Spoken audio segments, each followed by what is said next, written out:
سلام.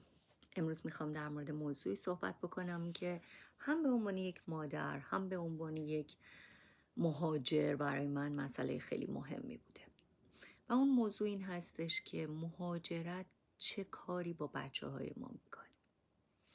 یک مجموعه گفتار تهیه کردم، فکر میکنم 3 تا 4 قسمت بشه که مهاجرت رو از نگاه فرزندانمون بتونیم ببینیم. و توی قسمت اولش بیشتر در مورد این صحبت میکنم که اونها چه چیزهایی رو جا میگذارن و میان. توی قسمت دوم در مورد این که سن مهاجرت هر کدومشون چه تأثیری در مهاجرتشون داشته و توی قسمت سوم این که چطور ما کمکشون بکنیم که دوباره احساس تعلق رو در خونه جدید و در مکان جدید پیدا بکنن. در مورد قسمت اول که زمانی که ما به عنوان پدر یا مادر یا حتی پدر و مادر تصمیم به مهاجرت میگیریم، معمولاً به یه سری از چیزها فکر میکنیم. یعنی مسلماً شرایطمون شرایط سختی هست، میخوایم بریم و شرایط بهتری رو ایجاد بکنیم. بنابراین برای آینده بهتر، امنیت بیشتر، فرصت‌های بیشتر و مخصوصاً وقتی که فرزند داریم برای فرزندمون سعی می‌کنیم اون مهاجرت رو در واقع انجام بدیم. اما امروز می‌خوام از یه زاویه دیگه به این مسئله نگاه بکنیم. از نگاه فرزندمون باید ببینیم که اون برای به دست آوردن این زندگی جدید چه چیزهایی رو جا گذاشته، پشت سر گذاشته. دوستاش، زبانش، مادر بزرگ، پدر بزرگش، تمام فامیل های همسنش، تمام فامیل هایی که بهش عشق میدادن و در واقع محله هایی که دوست داشته، بازی هایی که دوست داشته، آدم هایی که دوست داشته باهاشون بازی بکنه، غذاهایی که دوست داشته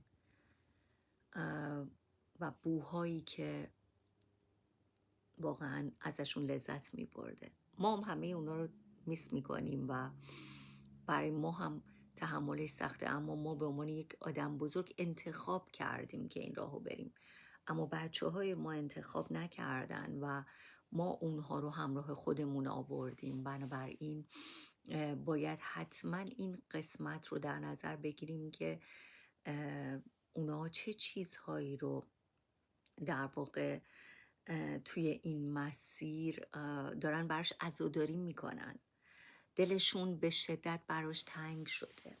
من زمانی که مهاجرت کردم دخترم 12 سالش بود و میتونم بگم که خیلی اتفاقات زیادی در طول زمان افتاد. دختر من از 12 سالگی تقریبا تا 14 سالگی، یعنی تقریبا نزدیک 2 سال 2 سال و نیم فقط میرفت مدرسه، میومد خونه، میرفت توی اتاقش و میشست پای کامپیوتر تا بتونه با دختر خاله ها و فامیل هایی که همسنش بودن توی ایران که اونا رو جا گذاشته بود صحبت بکنه، فیس تایم بکنه، صحبت بکنه، ساعت ها چت بکنه و اون احساسی رو که جا گذاشته بود دوباره زنده بکنه و بتونه اینجا دووم بیاره. حاضر نبود اینجا دوست پیدا بکنه، از با بازی های اینجا آشنایی نداشت، با نحوه ارتباط بچه ها با خودش، نحوه ارتباطی که توی مدرسه داشتن باهاش میگرفتن، اصلا آشنا نبود. دختر من زمانی که اومد اینجا از بسیار دختر اکتیو و فعالی بود توی مدرسه که در ایران داشت، طوری که من وقتی که میرفتم مدرسه و از دم در مدرسه بچه ها می اومدن، اون موقع یادم 5 دبستان بود، مبصر بود، شلوغ بود، همه کار میکرد، دوستاش می اومدن مثلا من قشنگ یادمه که من حیات مدرسه رو تا دفتر که میرفتم گاهی اوقات کار داشتم می اومدم میگفتم شما مامان پریناز هستین، شما مامان پریناز هستین. یعنی همه اون بچه ها میشناختنش، انقدر که این سوشال بود و در واقع ارتباط داشت با همه. یکی از چیزای دیگه ای که بود این بود که ورزش میکردش، اکتیویتی خیلی زیادی داشتش. توی کلاس 5 یادمه که توی مسابقه اسکیت رتبه آورده بود، توی مسابقه دوچرخه سواری مدال آورده بود. و اینجا میتونم بهتون بگم سالها ورزش رو کنار گذاشت، دیگه ورزش نکرد. زمانی که رفتش توی مدرسه میخواست دوباره اون روحیه و اخلاق رو حفظ بکنه که توی اکتیویتی های مدرسه شرکت بکنه، اما متاسفانه اینجا چیزی وجود داره به اسم بولی که البته فکر کنم توی مدرسه های ایران هم احتمالاً اگر که مهاجری وجود داشته باشه شاید یه همچین رفتاری رو ببینه. من چیز زیادی در این مورد نمیدونم، اما توی اینجا وجود داره. یعنی شما وقتی از یک جامعه جدید و یه آدم جدید هستید وارد میشید، بچه های دیگه با شما مهربون نیستن، مخصوصا در سنین نوجوانی، و متاسفانه باعث میشه که شما نتونید اون منرتون، اون اتیتودتون، اون شخصیت واقعی و هویت خودتون رو نشون بدین. 2 مثال دارم برای این مسئله. یکی این که رفت و جزو کسایی شده بودش که کمک میکردن وقت ناهار به بچه ها ناهار بدن. خب خیلی از بچه ها این کارو میکنن، اینا فعالیت های درون مدرسه هست. اما یه روز متاسفانه نگو هی بهش یه حرفایی میزدن، مثلا بهش میگفتن تو خدمتکاری مثلا که ناهار میدی یا چیزای اینطوری، و هیچ کدوم اینا رو به من نگفتش تا تقریبا 6 ماه 1 سال بعد، و اینا رو در درون خودش نگه میداشت که مثلا منو ناراحت نکنه، چون منم تازه مهاجر بودم و بار خیلی زیادی رو داشتم حمل میکردم. یکی از اتفاقات دیگه‌ای که براش افتاد این بودش که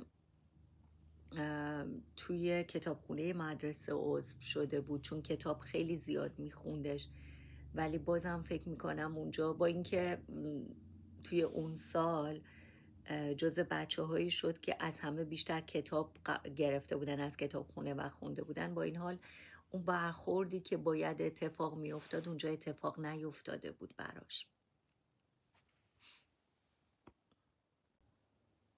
بنابراین وقتی بچه های ما میگن مثلا من اینجا رو دوست ندارم، لازم نیست فوراً بهشون بگیم میدونی چقدر اینجا برای آیندت خوبه.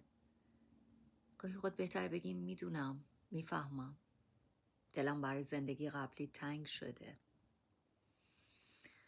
برای آدمایی که جا گذاشتی، برای دوستا، برای مادر بزرگ، پدر بزرگت، خاله، دایی، عمه، عمو، همه فامیلایی که به تو توجه میکردن، دلت تنگ شده.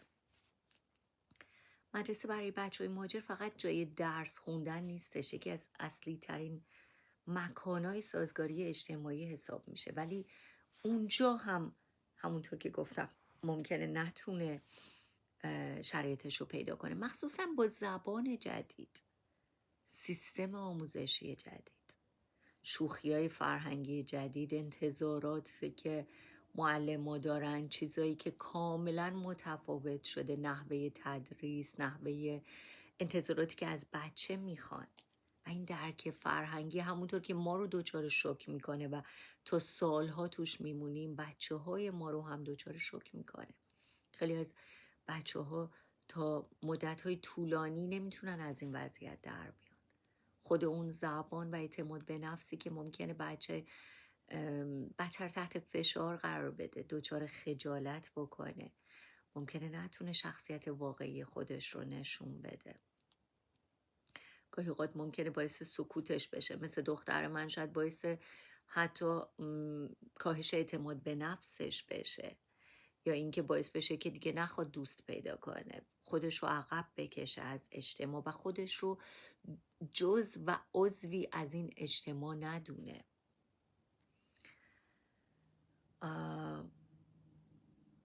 همه این چیزا خیلی مهمه. در عین حال ما والدین روی تجربه کودک از مهاجرت هم مهم.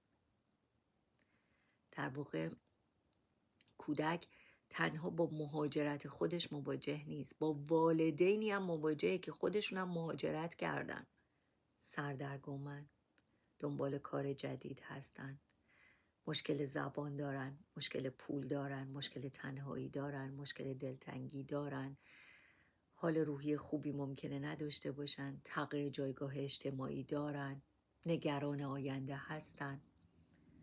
یکی از سوالای مهم اینه که واقعا من تو این مهاجرت چه حالی دارم و فرزندم چه چیزی از حال من دریافت میکنه.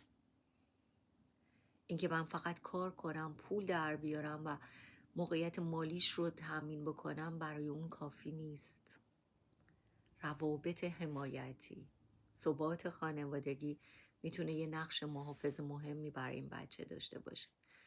حالا از همه بدتر اگر که تک والد باشی، تک سرپرست باشی، باز بچه تو خیلی بیشتر آسیب میخوره و مسلماً بعدها متوجه میشی که مهاجرت واقعاً برای بچه تو فقط عوض کردن یک کشور نبوده و خیلی چیزای دیگه ای رو که تو ممکنه در اون زمان نفهمیدی بچه تو تجربه کرده، که تو سالهای بعد تازه با اون مسائلی که اون دست به گریبان میشه ممکنه در روابط، شخصیت و موقعیتش اونها رو ببینی. بنابراین از شما به عنوان پدر و مادر، پدر تنها یا مادر تنها، خواهش میکنم در کنار توجه به مسائلی مثل کار، شرایط مالی، شرایط آموزشی بچه، یه زمانی رو بگذارید روزانه، هفتگی و با بچه هاتون در این مورد صحبت کنید. احساساتشون رو بپرسید، باهاشون همدلی کنید، بگید که کاملا اونها رو درک میکنید، بگید که همون احساسات مشابه رو دارید تجربه میکنید، بگید که میفهمید که این دلتنگی چقدر سخته. این زمان خیلی اهمیت داره. این حضورتون در کنارشون بسیار بسیار مهمه، حضور احساسی، عاطفی و معنویتون. موفق باشین. در قسمت بعد میخوام در مورد سن مهاجرت بچه ها صحبت بکنم. مرسی.